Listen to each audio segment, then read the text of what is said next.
In the Upanishads, the devotee prays to the Lord, trying to put aside the repulsions, Brahman Jyoti, so that the devotee may see within the Brahman Jyoti, the actual eternal form of the Lord. Unless one attains realization of the transcendental form of the Lord, there is no question of bhakti. Bhakti necessitates the existence of the recipient of devotional service and the devotee who renders devotional service. Brahmasiddhi through devotional service is the realization of the Supreme Personality of Godhead. The understanding of the effulgent rays of the body of the Supreme Godhead is not the perfect stage of Brahmasiddhi or Brahman realization, nor is the realization of the Paramatma feature of the Supreme Person perfect, for Bhagavan, the Supreme Personality of Godhead, is Akhilatma, he is the Super Soul. One who realizes the Supreme Personality realizes the other features, namely the Paramatma feature and the Brahman feature, and that total realization is called Brahmasiddhi.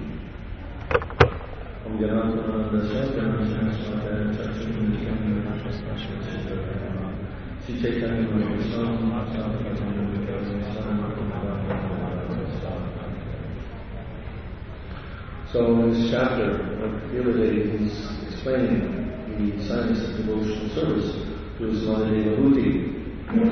This science is also given to us in Bhagavad Gita. I'm going to read Bhagavad Gita by the way. The science of devotional service is given to us in Bhagavad Gita, and we should understand very clearly the process for achieving this stage of Brahmasiddhi, as explained here. The Brahman, otherwise called Brahman realization, or Brahmabhuta. The Bhagavad Gita is spoken by Krishna to help us understand the path of devotional service. This path of devotional service, Krishna is giving as a new or a different means of self-realization, different from what was previously practiced in the earlier times. Before that, people followed what we call the long process of devotional service, wherein one had to take repeated birth and death, gradually going through the four varnas, from Shuddha to Vaishya, Brahma, Kshatriya, and then Brahmana. And then, after becoming a Brahmana, then one was eligible for liberation to the Brahman. I'm sorry, not Brahman, to Vaikuntha, generally. Because generally, in those times, they were worshipping Narayan as the sun god. But Krishna, as he explains here, Vidayidani Dhanesvara, Kani Bhavati Bharata, Dutanam Adhamasha, Radhanam Sujanam, Pritvanaya Saranam Vinashaya Chadushkitam Dharma Samstapa Tartaya Samavami It says in order to deliver the pious and annihilate the miscreants, as well as to re-establish the principles of religion. I add that myself, millennium after millennium. So when Krishna came and speaking the Bhagavad Gita, he's actually introducing another form of self-realization based on devotional service. And that entire science of devotional service is explained here in the Bhagavad Gita. So we want to understand this science very carefully because as devotees of the Lord, we are eligible to achieve that Brahmasiddhi in this lifetime. Very quickly, actually by the powerful process of devotional service that we have, we can achieve what took many, many births in previous times. This is also by the case of Sri Chaitanya Mahaprabhu, who came to demonstrate that science of devotional service as a perfect devotee, to show us actually the path of devotional service, and he instructed his followers, the 6 Goswamis, to explain the path. And principally, Rupa Goswami has explained this in his Bhaktivedanta and Devotional, the science of devotional service. So, to understand that we're not the body, first thing, let's see, self-realization means understanding that we're not the body, we are not the possessions of the body, and we are not the mind. So these topics are covered in the first 6 chapters of Bhagavad Gita. Beginning in the second chapter, never was there a time that did not exist, nor you, nor all these kings, nor in the future shall any of us cease to be. So after speaking this, Krishna goes on for about 20 verses, explaining the nature of the spirit soul, explaining how we are not the body. And then after that, another 10 verses, Krishna encourages Arjuna to again fight in the battle. Then he changed the subject matter, beginning with text 239. Ishite Vihta Sanke Budir Yoge Kimam Shinu Budyarito Yuaparta Kamapam Ham Aswasi. Thus far I've explained to you the analytical knowledge of Sankhya philosophy. Now, listen as I explain it in terms of working without creative results. O son of Partha, when you act by such knowledge, you can free yourself from the bondage of works. Now, before Krishna goes on to explain how to free oneself from the bondage of works, he gives some prefacing remarks in which he explains that we're changing the process of self-realization. He explains that for one who is determined, for one who is fixed in his determination, that in this endeavor there is no loss or diminution, nor a little advancement on this path, and say, well, you almost think this kind of fear. Those who are on this path are resolute in purpose. They're determined, they're fixed in what they're going to do, and their aim is one. O beloved child of the Gurus, the intelligence of those who are irresolute is many branched. Men of small knowledge are very attached to the flowery words of the Vedas, which recommend various fruitive activities for elevation to the heavenly planets, result in good birth, power, and so forth. Being desirous of sense gratification and opulent life, they say that there is nothing more than this. So that previous process that they were actually doing when Krishna was speaking this Bhagavad Gita, they were attached to this. The Vedas, they give facility for anybody in any condition of life to make advancement in spiritual life.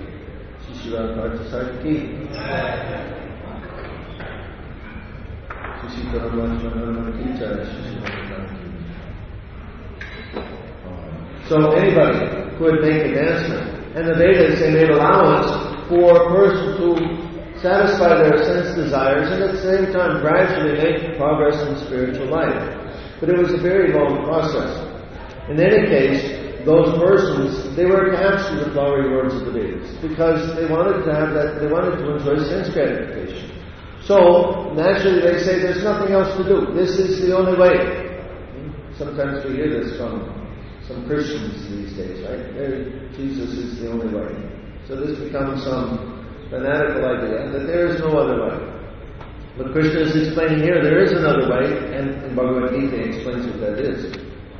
In the minds of those who are too attached to sense enjoyment, material opulence, and who are bewildered by such things, the resolute determination for devotional service does not take place. The Vedas deal mainly with the three modes of material nature, O Arjuna. Become transcendental to them. Be free from all dualities, from all anxieties to gain safety, and become established in self.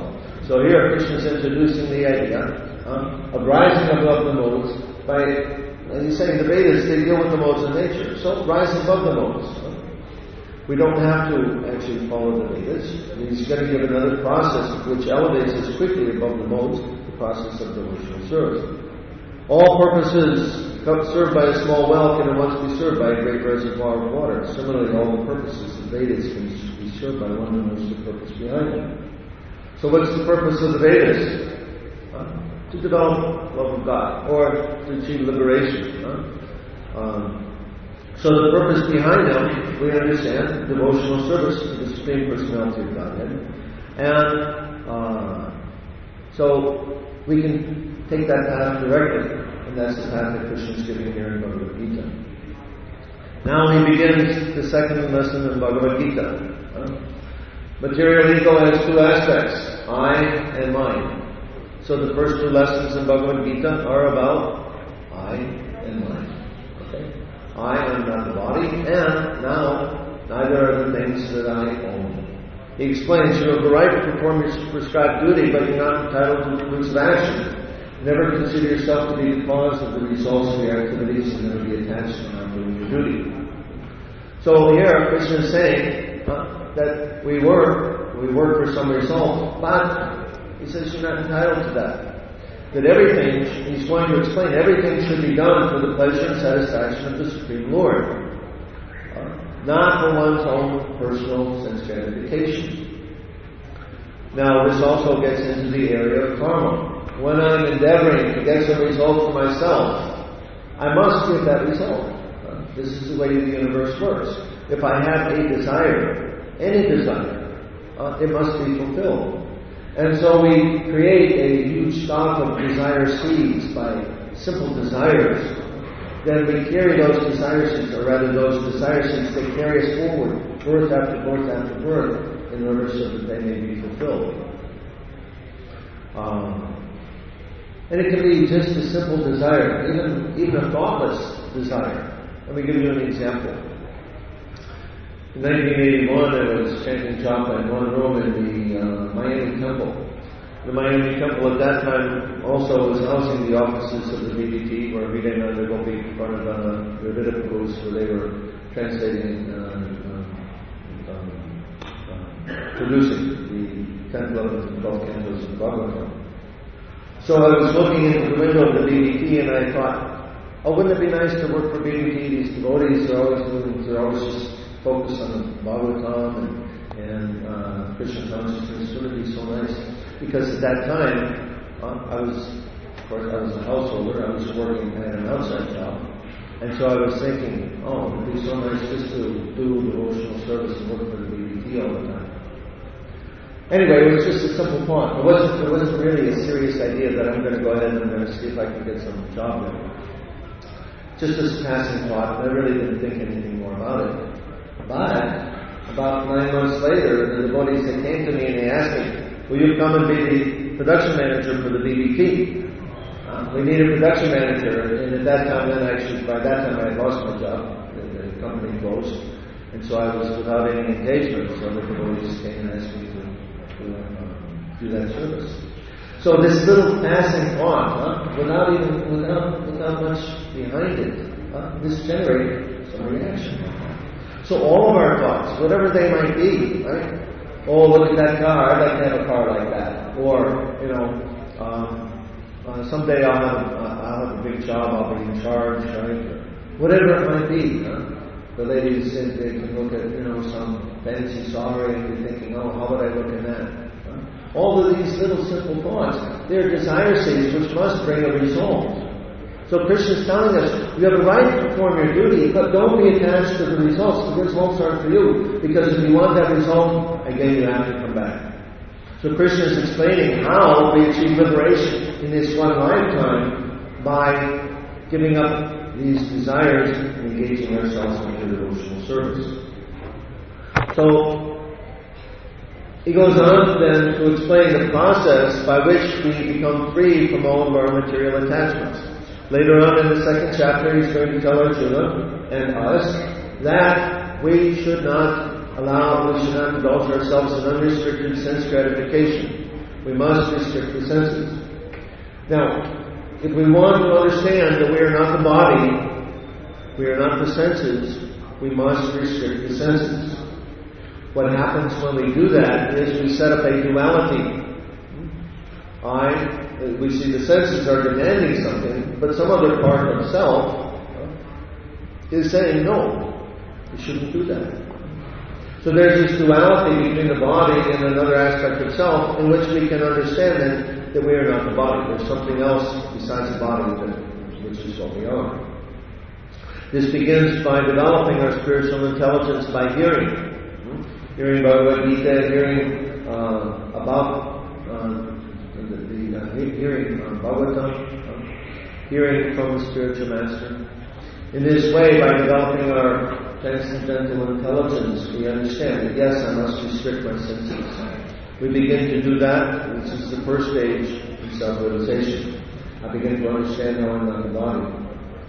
Then the next, and then as Krishna is saying in this verse, Karmani neither are the things that we own, these possessions of ours belong to us, Now this is a very important lesson. Krishna said, now we know that in the Shastra, if they want to emphasize something, they repeat it 3 times, right? Harinama, Harinama, Harinama, and Kevalam, alone, and state of the state of the state of the come. So how many times does Krishna repeat this idea that we are not entitled to the fruits of action in Bhagavad Gita? Not once, not twice, not 3 times, 16 times. Practically every chapter he's telling us the results of your activities do not belong to you.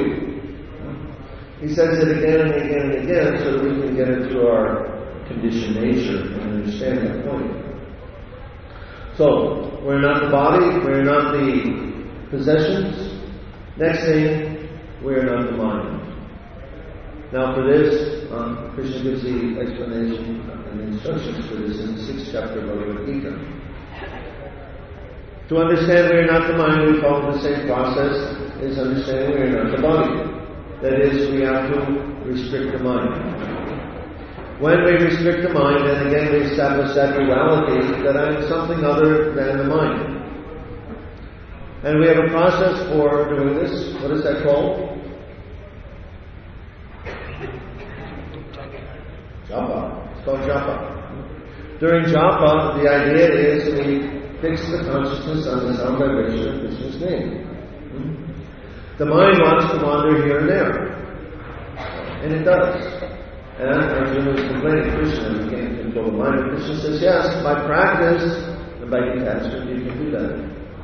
So, wherever the mind wanders through this flickering and unsteady nature, one must certainly withdraw and bring it back into the control of the self.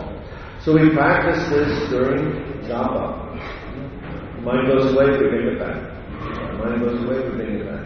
And by practicing to control the mind, gradually the mind is going to come under control. This is the object of our endeavors. This is basic training for all yogis to control the mind. To be a yogi means to bring the mind under control. Just like every activity has some basic training. If you want to be an artist, you have to practice mixing colors, drawing shapes, so many things, right? So if we want to be a yogi, we must practice to bring the mind under control. And eventually we can do that. Now there are several other things that are important to know in order to bring the mind under control. Krishna establishes his position in the 5th chapter of Bhagavad Gita, Uktaram Jagatat Samsavalokamanishwaram Suvidam Sarvabhutanam Gyatman Shantamachiti. Krishna is the supreme enjoyer, the supreme proprietor, and the dreamless friend of everyone. Not only is he the supreme proprietor, he's the only proprietor. Not only is he the supreme enjoyer, he's the only enjoyer. And not only is he the dearmost friend, but he's the only dearmost friend of everyone. Meaning that he's the only one who can give all the living beings shelter. Now, if we try to take the place of Krishna by being the enjoyer, by being the proprietor, or trying to be the dearmost friend, we will not be able to make progress in spiritual life. Making progress means to understand who is Bhagavan, who am I, what's my relationship with him. I am his servant. But everyone in this material world, from time immemorial, we're trying to take the place of Krishna by being the enjoyer, by being the proprietor, and trying to be the dearmost friend of others. So it's very important to understand this point. Krishna explains later in the 9th chapter what happens if we don't do that. In 9:27,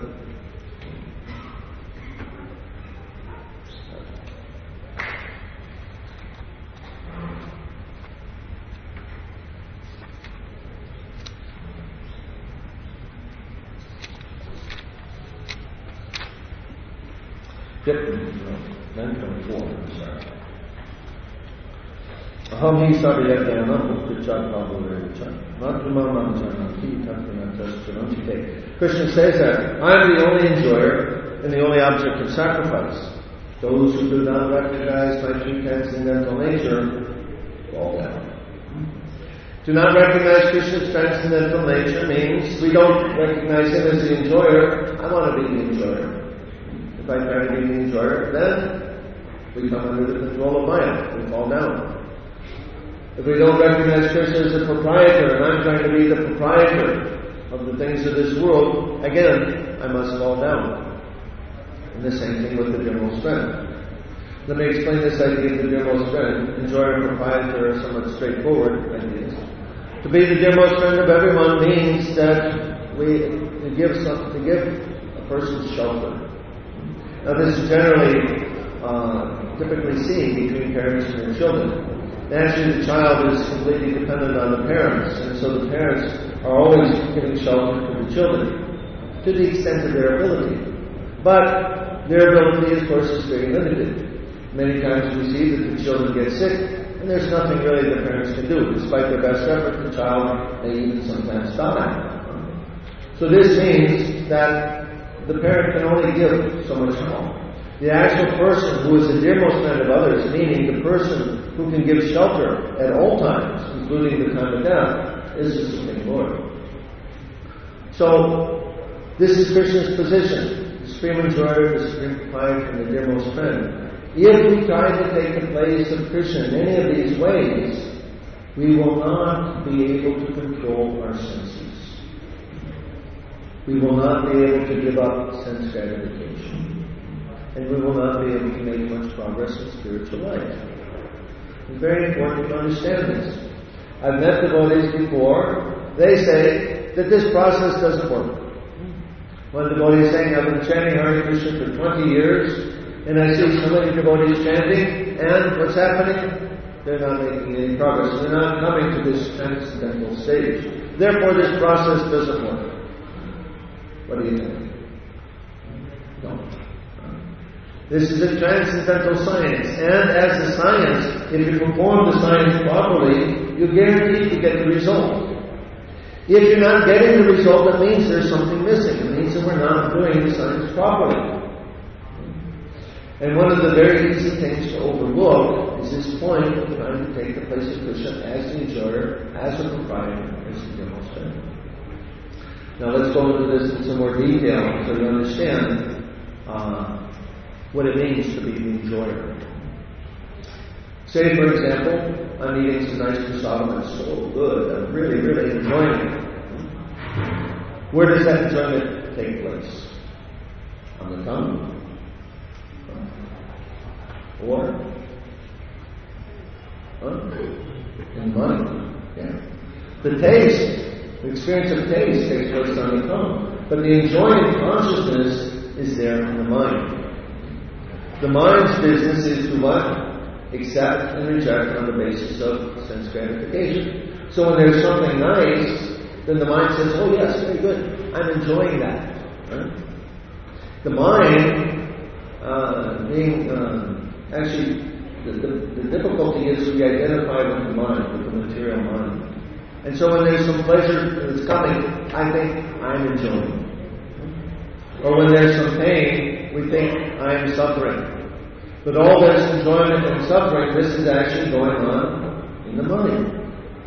It's actually the mind that creates the duality that we're suffering from. Because why? Because the mind is deciding what is acceptable and what is not. Or rather, we, identifying with the mind, are accepting and rejecting on the basis of sense gratification. I like this, I don't like that. Right? So, when we establish ourselves as the enjoyer, that this I want to enjoy and that I don't want, when we take that position, then we fall down. We become covered up by Maya, and we experience the duality of this world. We create the duality that we're suffering from by trying to be the enjoyer. This I like, that I don't like. As long as I have that mentality, I have to be covered up by Maya. So, the way to conquer over this is one has to become conscious of their consciousness. We have to observe and see what's going on in the mind. we see from a outside perspective. This means that first we have to establish ourselves as somehow different from the mind, and we do that by the practice of japa. As we practice our japa, we learn to see how the mind is different from ourselves. And then we can begin to see when the mind is trying to enjoy. That experience of enjoying is going on up here, not on the senses. And when we become conscious of that, then we have to check it. We have to say, oh, Krishna is the enjoyer, I am his servant. Whatever it is that I'm trying to enjoy here, this is actually meant for Krishna's pleasure. Therefore, let me offer that to Krishna and place myself at his lotus feet as his servant. As we practice with this, and as we continue the process of sadhana bhakti and purify the senses, mind, and intelligence, gradually, the mind comes under control. Okay? Now we're coming to the point where we can achieve freedom from this duality. Because Krishna explains in the 6th chapter of Bhagavad Gita that the mind is the friend of the conditioned soul and its enemy as well.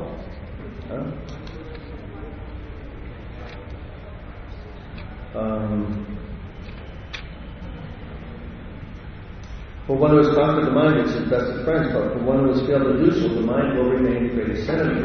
The mind is the greatest enemy because the mind is creating this duality. It's the mind who is identifying, who thinks he's the enjoyer. And identifying with the mind, we prevent ourselves from becoming free from this duality. Now Krishna explains, however, that when one brings the mind under control, then one can become free from this. So this is why controlling the mind is the object of all yogis.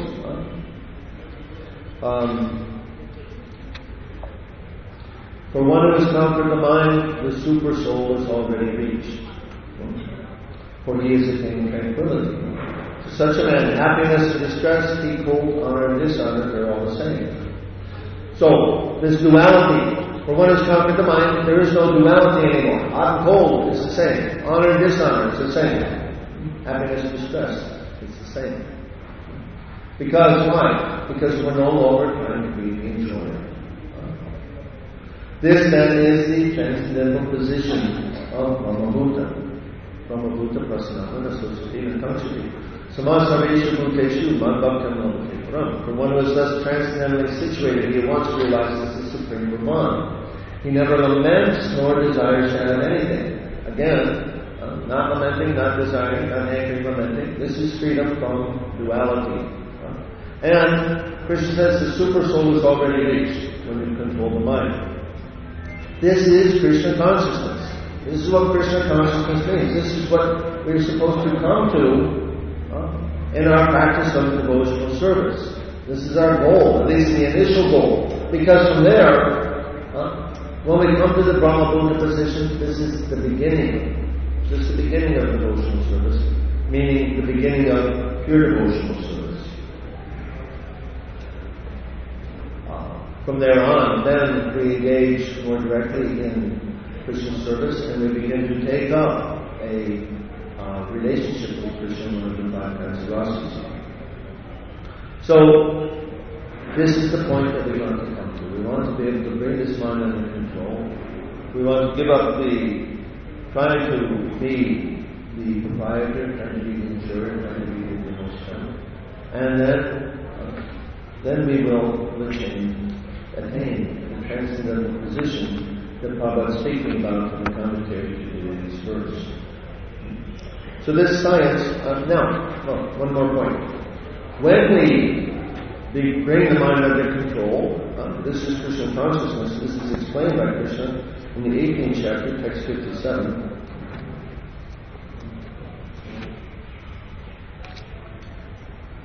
Chaitasa Savadur Karmani Mahi Sanyasya Matparaha Buryogam Pashitya Machita Satam Bhava. In all activities, just depend upon me and work always under my protection. In such devotional service, be fully conscious of me. The Krishna says, be fully conscious of me how? As the super soul. For one who's conquered the mind, the super soul is already reached. So when we conquer the mind, now we've reached the super soul. Krishna says, be conscious of me. Do your devotional service under my protection. This is Krishna consciousness. Sometimes we see these the videos of Prabhupada remembrances by Prabhupada's disciples who are recounting pastimes with him. And they'll say things like, it seemed like Prabhupada could read my mind, or it seemed like he knew everything. Well, actually, perhaps it wasn't that Prabhupada could read mind, but Prabhupada was definitely this platform of devotional service, in contact with the super soul. And Krishna was there, he was explaining to him, he was telling him what to say. And Prabhupada is a surrendered soul. He would say that. So it would seem that way. Krishna explains this in the next verse. If you become conscious of me, you will pass over all the obstacles of conditioned life by my grace. If, however, you do not hear me, but work through false ego, you will be lost. So, we have to come to this stage to bring the mind under control, hear the super soul, and then surrender. We hear the super soul is giving instruction, then we have our choice to surrender or not.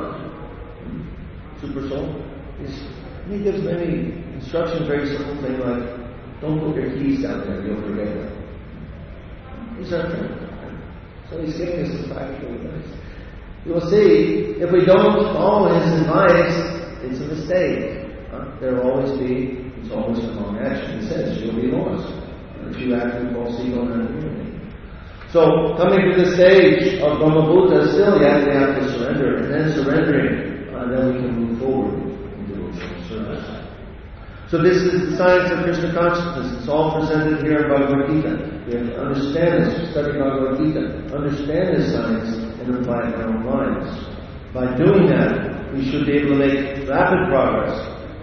We have a very powerful process of sadhana bhakti, process by which we can quickly become purified if we follow the science properly. So we have to understand that science very carefully, apply it in our lives, and then quickly come to the stage of Brahma. So we'll stop there for questions.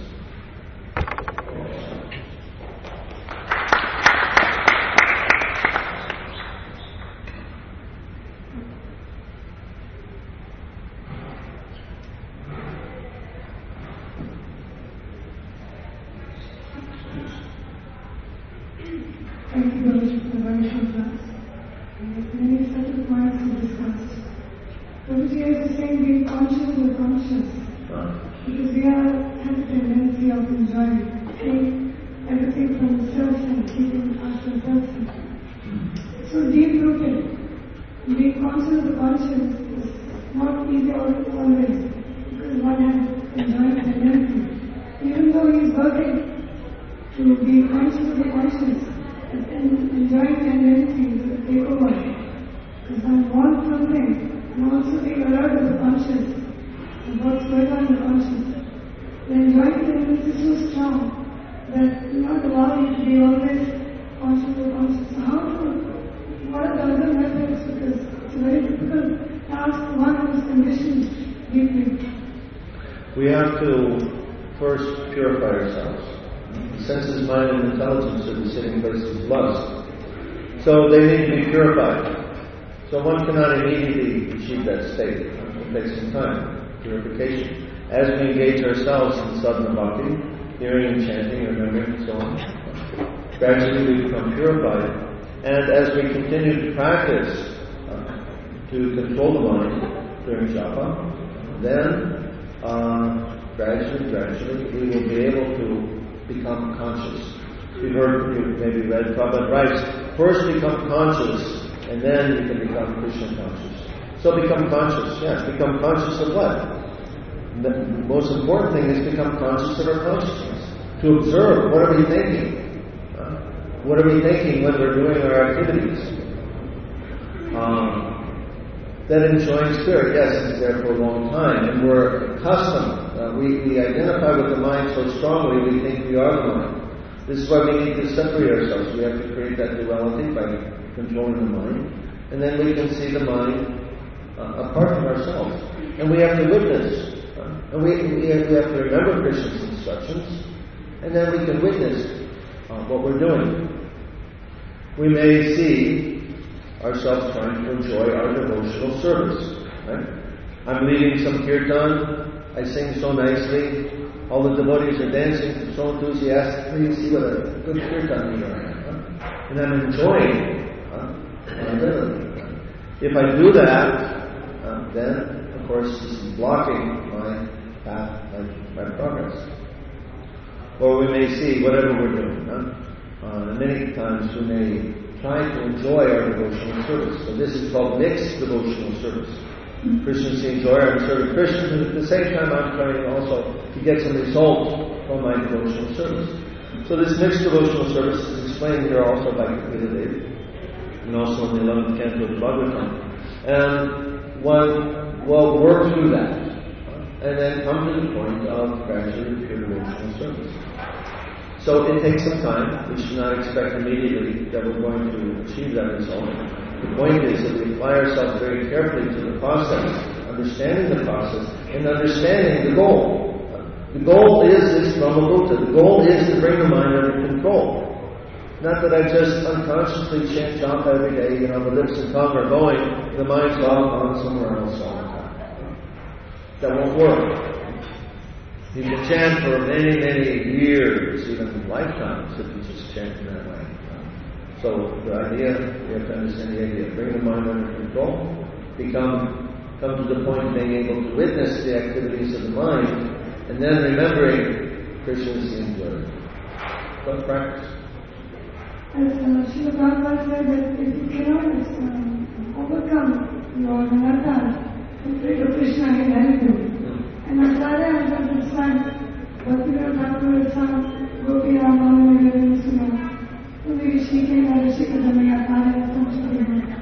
how much, because all are, like, for example, myself, on my own effort won't be possible. It's only Krishna, when he'll see me really trying, he may help me. So, how much these things will help apart from trying to make little efforts? Krishna will help us, for sure. We have to, we read the songs, the Vaishnava songs, we see that they're crying to Krishna, please help me because it seems impossible. We should also adopt that mood. It may seem impossible, but yet we should still have faith and determination that somehow or other I'm going to achieve that. And if I can't do it by myself, please Krishna, you must help me. So, it depends actually on the purity of the heart. If our heart is pure, we will be able to make progress in this way. If our heart is not pure, then we won't. There's a wonderful little book, I don't know if it circulates over here, it's written in England, it's called Simple for the Simple. You have that book here? You have to try to get this book. It was written by Bhagavad Gita in England, and it is about the passing away of his wife some years ago. So she had brain cancer, and she was a simple devotee. Just she wasn't, just a simple devotee. Her service was feeding the devotees. She would always cook prasadam. She would make sure the devotees going to Sankirtan had prasadam. When they would come back from Sankirtan at night, she would cook some milk and some prasadam for them. So this was her mood, just to give humble service. And she had a pure heart. But we can understand from her story that this simple devotee, even though she wasn't perhaps demonstrating what I'm speaking about in this class today, because she had a pure heart and was trying to do her simple service, we know she went back to Godhead the way that she left the body. So, it's not necessary perhaps that we all have to understand what I'm explaining here today, but we have to do it somehow or other. If we do it simply because we have a pure heart and we're simple devotees, that's sufficient. Or we can do it even the more intellectual way, understanding all these things and so on, as I'm explaining. One way or another, it has to be done. That we have to surrender to Krishna. We have to want to please Him only. We have to stop trying to be the enjoyer, the proprietor, and so on. And then, by doing that, we will be able to achieve the result of going back home, back to God. Good? Microphone here.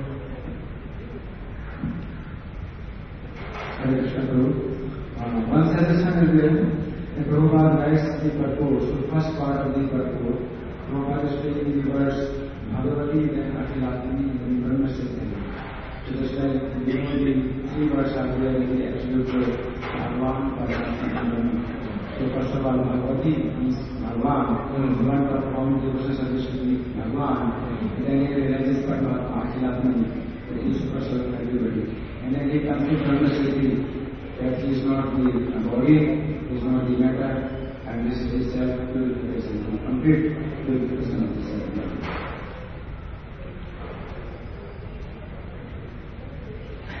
Something else?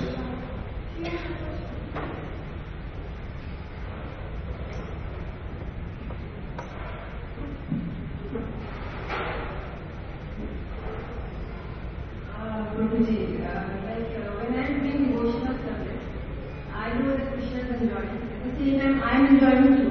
There is duality of enjoyment. So is there any harm in it? Is there what? Harmony? It is a mixed devotional service. So, is it? Now, okay, that's a good question. Let's take an example of this. We get the example of trying to enjoy Super Song, right? Now, what about the experience we're having a wonderful kirtan? We're jumping around in ecstasy, dancing, we're completely absorbed in transcendental bliss. Where is that experience taking place?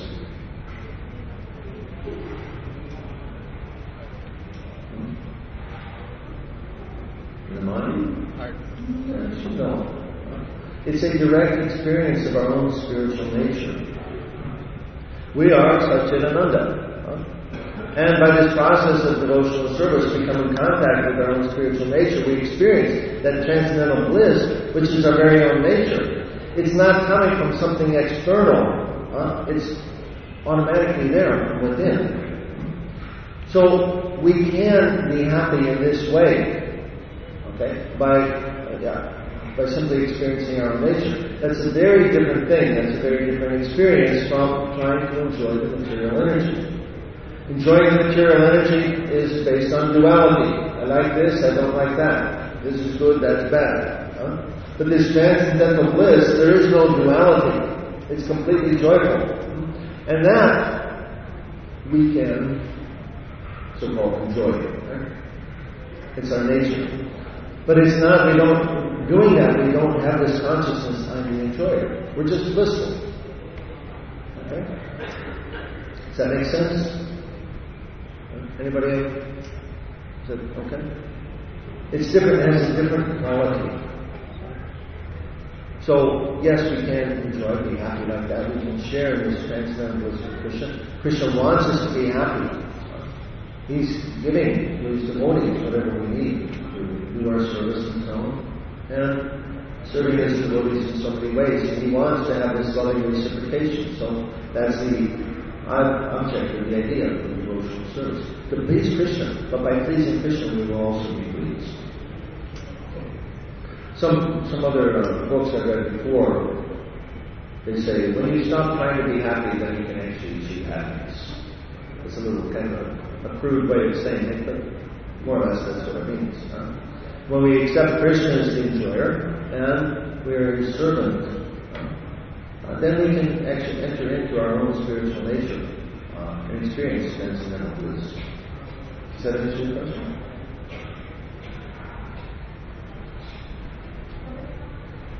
Okay. To be conscious of the conscious, we need to know the whole scripture properly, whatever Krishna is instructing. All the mind is very properly. But it's not possible to remember everything. Because Prabhupada has also mentioned somewhere in the scripture that one has to very carefully understand everything, all the instructions, if one wants to be purely achieve the success. Because these are the do's and don'ts, yam and yam. But one forgets because of this. So how? Yeah. You get help from Krishna. Krishna Prabhupada mentions in his purport. Vasudeva Bhakti Bhakti Yoga by engaging in devotional service, one automatically acquires causeless knowledge and detachment. This detachment comes to let go of trying to be an enjoyer. Or if we, after that detachment comes, we still can continue to try to enjoy, then this will block our devotional service. But Krishna is also giving causeless knowledge. That means He's in our heart and He's giving us what we need to know at that time. So it's not like, we have to keep this all in our brain somehow, every single instruction, be able to index it like Google, like a Google brain or something. No, Krishna, He's our friend. He's there. He'll give us the instruction we need at the time. So He says, in all activities, you just depend upon me and work always under my protection. In such devotional service, He will be conscious of me. So as long as we become Krishna conscious like that, we try to be conscious of Krishna, He will give us the help that we need. Okay?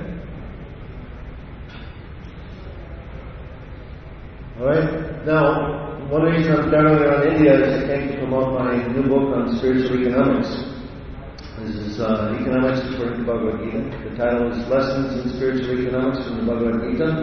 Part 1, Understanding and Solving the Economic Problem. So this book is the culmination of my 20 years study of Bhagavad Gita.